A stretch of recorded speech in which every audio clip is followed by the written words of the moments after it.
And here we go, guys. This is the fifth and last round of the tournament. My opponent is rated around 1500 and I am playing as black. And I'm going to tell you something. This game might not be the best game ever, but it is really exciting. So I suggest you to watch it. So let's see what happened. First of all, my opponent played e4 and I replied with the move e6, playing the French defense. Now d4, which is logical.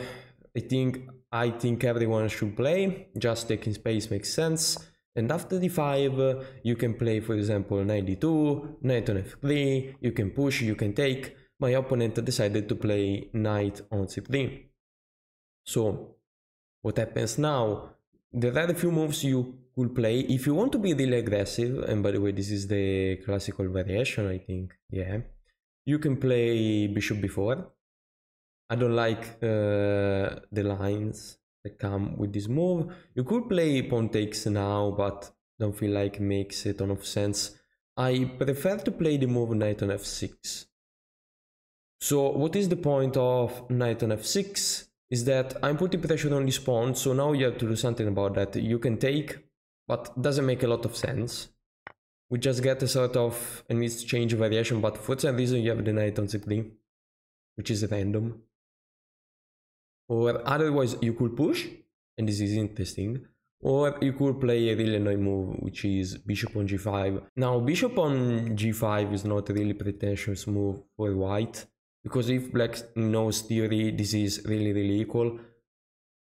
Although if you don't know theory, you get destroyed. Although what you can do at this point is just to take the pawn, and after the take you could play bishop on e7, but I don't like that kinds of lines, because you could play bishop on e7 and then they take with the bishop. You have to take with the pawn if you don't want to lose.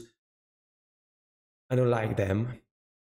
Although I figured out that you can play another move, and this changed everything.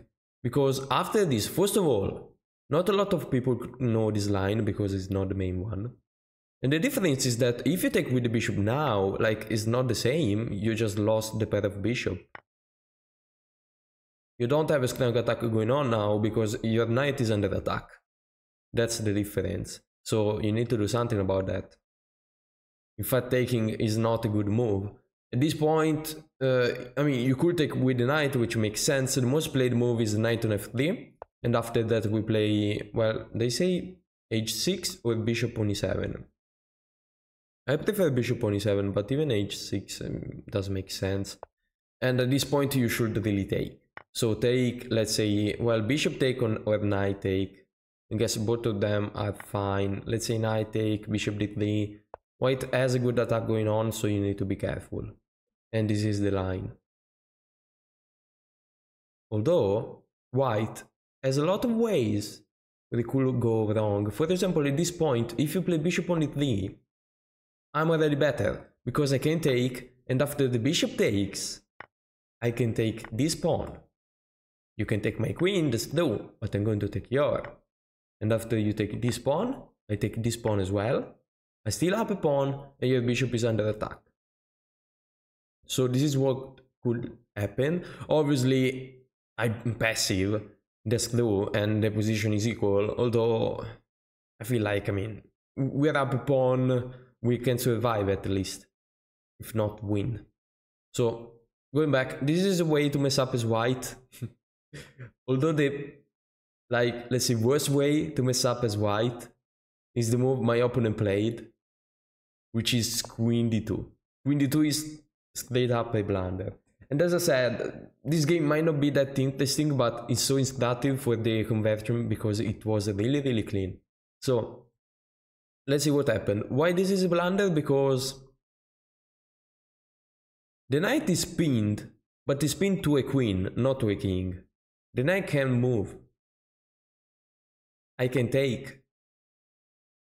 My queen is hanging.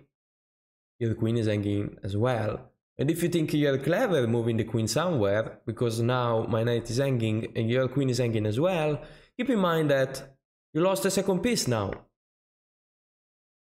Yeah, can't take it. I guess you have these. But still, I mean, whatever. I have to win. Like, okay, still lose the piece. I'm up a piece anyway. With development. So, I'm pretty fine. So, the only reasonable move is to take. And after you do that, I obviously take the queen. If you take my knight, I take your bishop. And if you take the pawn, which is the move my opponent played, I take your bishop. So what happens now is that white is up a pawn, black is up a piece. White lost the right to castle, black didn't. And black is going to be more active, because it's not hard to develop pieces now. Since the king is on a really bad square, I could even try to give a check with this bishop, for example, and gain some important times. So for this reason, I decided to play the move b6. The idea of b6 is that I want to play bishop on e6.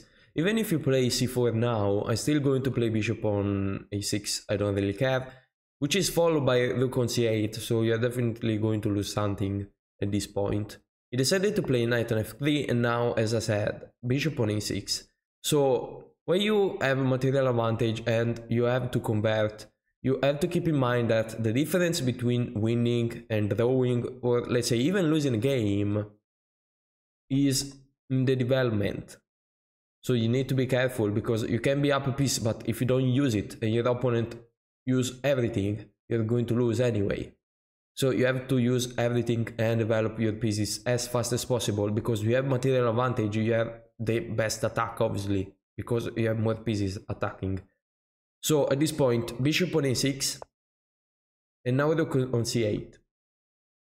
So in 2 moves, going back, in 2 moves, I developed a bishop, white moved a king, I developed a rook, and white moved the same piece again. In 2 moves, I developed 2 pieces and white did absolutely nothing. That's what I'm talking about. So, let's see what happened now. At this point, I could give a check, but doesn't make any sense. You can just block with c3. So, I just decided to take the pawn. Why not? And now I might pretend to give a check. It depends. I need to see. Bishop on e3, the idea is that I believe, I think he was scared about bishop on b4. If I play bishop on b4, you have to play this. So if you don't have the bishop on e3, I'm going to take. Although, I mean, even if you didn't have the bishop there, let's say you play rook on b1, and I give a check, you play this, and I take. Where is my rook going? Where is my rook going? This is the problem. For example, I saw this. And I don't know, okay, in this case you have this check. But apparently there is a 3. Yeah, I don't know, like, it's not the cleanest conversion ever, you know. If you have material advantage, there is no need to complicate things. So I probably wouldn't have played bishop on before anyway. But after bishop on e3, what I can do, and I mean, I didn't play it, in fact, is playing the move bishop on e7. I didn't play bishop on before now, especially because I can't even take this pawn. So you're going to play this move because it's the only one. And then I have to go back. We'll take this pawn, but if I take, again, I'm complicating things because I give you the file. What is the point? It is just pointless. Okay, in this case, it's checkmate. I get it, but I don't know, I feel like it complicates things. I missed it, obviously, but I feel like it complicates things. So, instead of doing all of these, I was like, well, I can just play bishop on e7. I'm going to castle. I still have the control of the file, and I'm fine. If you attack me now, I'm not even going to take the pawn, and just going back. That's my point, because after the castle and I have the control of the file, I have the couple of bishops, and I'm up a piece. That's it. What is the point of complicating things? In fact, there is no point. So, instead of doing that, my opponent played rook on c1. Now, if you're down material, you don't want to trade. You don't want. I just decided to take. Again, I don't want to give you the file. Doesn't make any sense to me. So, I just decided to take it now. I castle. I still gain control of the file. So as you see, I'm still developing pieces. I'm still putting pieces on good square. And this is how you can convert effectively a game of chess where you add up material. So now king on d1. I guess he didn't play king on d2 because there is the check anyway, which makes sense, but white position is horrible. You can't really develop pieces because the king is so bad placed. You can't even develop the rook. Even if you get to play rook on e1, I still have this move, so I don't know. I really don't know what can you do at this point. So now I have to figure out a plan. And my idea was, first of all, let's find a weakness. And the weakness in this position, the biggest one, is definitely this, d4. d4 is weak. How can I attack d4? So, obviously with the dark square bishop, obviously with the rook.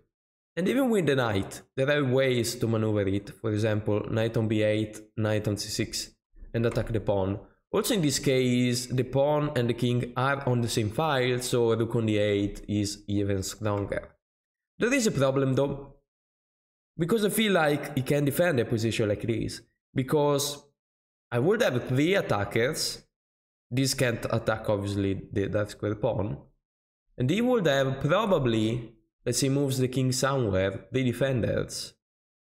This is a problem. So my idea was, I know I have the couple of bishops, but this knight might be pretty annoying actually, and he's also defending the pawn.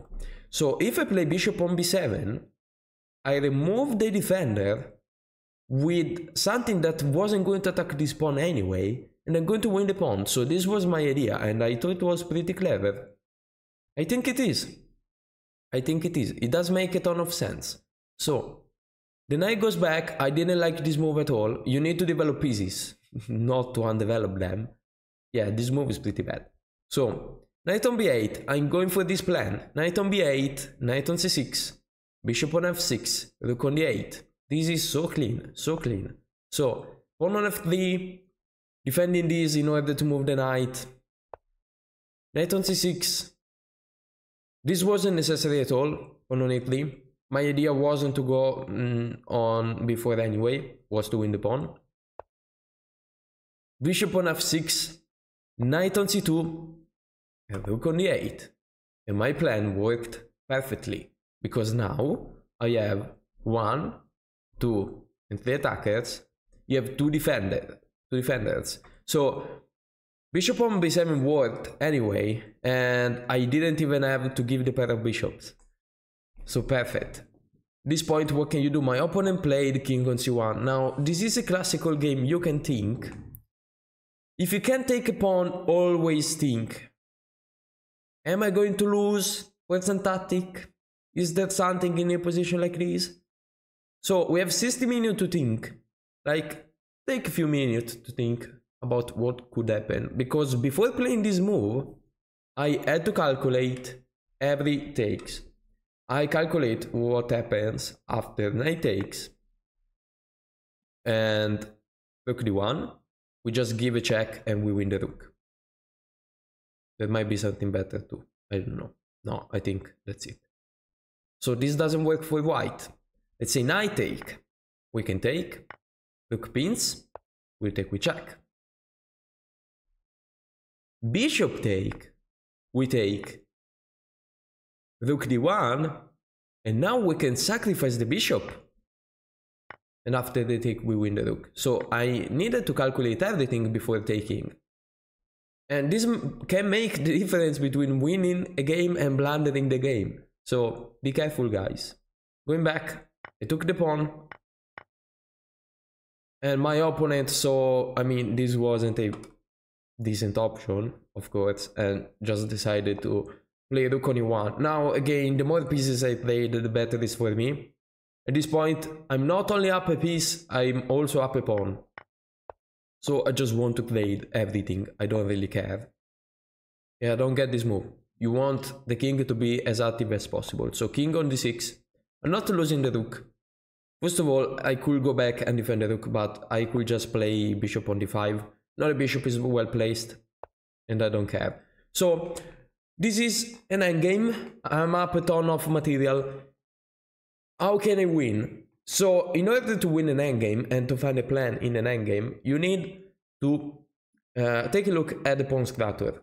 So as you can see, I have the advantage on the, what is this, the king side? Yeah, on the king side, because I have 4 pawns and my opponent just has 3 of them. So what can I do in this case is try to get the pass pawn. In order to get the pass pawn, obviously I need to do something with these 2 pawns, because obviously the pass pawn is going to be this. So the idea is to push the pawn on f5, on e5, and after that on e4, and creating a pass pawn. Because after I create a pass pawn, I can make plans around it, because my opponent has to be close to the pawn in order to not lose the game. So f5, king on e3, e5. The king is not getting anywhere. You play this. What was my plan? e4, create a pass pawn. I created the pass pawn. Now this is important. I feel like a ton of people would play king on e5, which is the best move, but practically speaking, because now you can play rook on f2 and get in, or at least control the file, or even play this. Practically speaking, the by far best move is rook on f8. The idea of rook on f8 is that now, if you play this, I'm going to take the rook. And if you play this, I have this check. If you go on d4, this checkmate. So you have to go back. Let's say not this square because I just played. So let's say on this square, and I have everything in this position. Come on, now king on e5, and now I get in with everything. So rook on f8 was pretty clever, I would say, because my opponent now can't literally do anything. So rook on f8, he decided to play king on d4, and now the best move of the game. Cleanest conversion ever, guys. Rook on f3. The king is in jail. The king can't literally move. You see how I coordinated all of my pieces? The rook prevents the king from going pretty much anywhere. Then I have the bishop. Then I have the king. You can't literally go anywhere. If you move the rook, is checkmate. So you have to keep the rook on these 2 squares. So the only thing you could do now is pushing pawns. And at this point, I could play rooks, but I thought that just waiting and do nothing was like literally better, because my opponent can't literally do nothing, so I can just wait, maybe winning a couple of pawns, and after that playing rooks. So I just played pawn on g5. If you push 2 squares, obviously I take it. If you push 1, it's the literally same thing. You can just shuffle the rook and I won a pawn. So in this position my opponent resigned, because there is literally nothing you can do. Let's say you play pawn on a4, pawn on a5, same thing. You push by 1 square, I'm going to take it, 2 squares, I'm going to take it with the pawn. As simple as that. So this was the game, guys. I was really happy with this game. I know it wasn't the most difficult game ever, but the conversion was pretty good, and I played with 99% accuracy, so yeah, I'm happy with this game. I probably got second in the tournament. I'll let you know in the next video, because I still don't know. We played this game yesterday, and I think on Friday, yeah, on Friday we will know the rankings. I'm probably second, so if I get second, I'm going to be pretty happy. But yeah, that's it for today, guys. I hope you enjoyed the video, and see you soon with the next video of chess.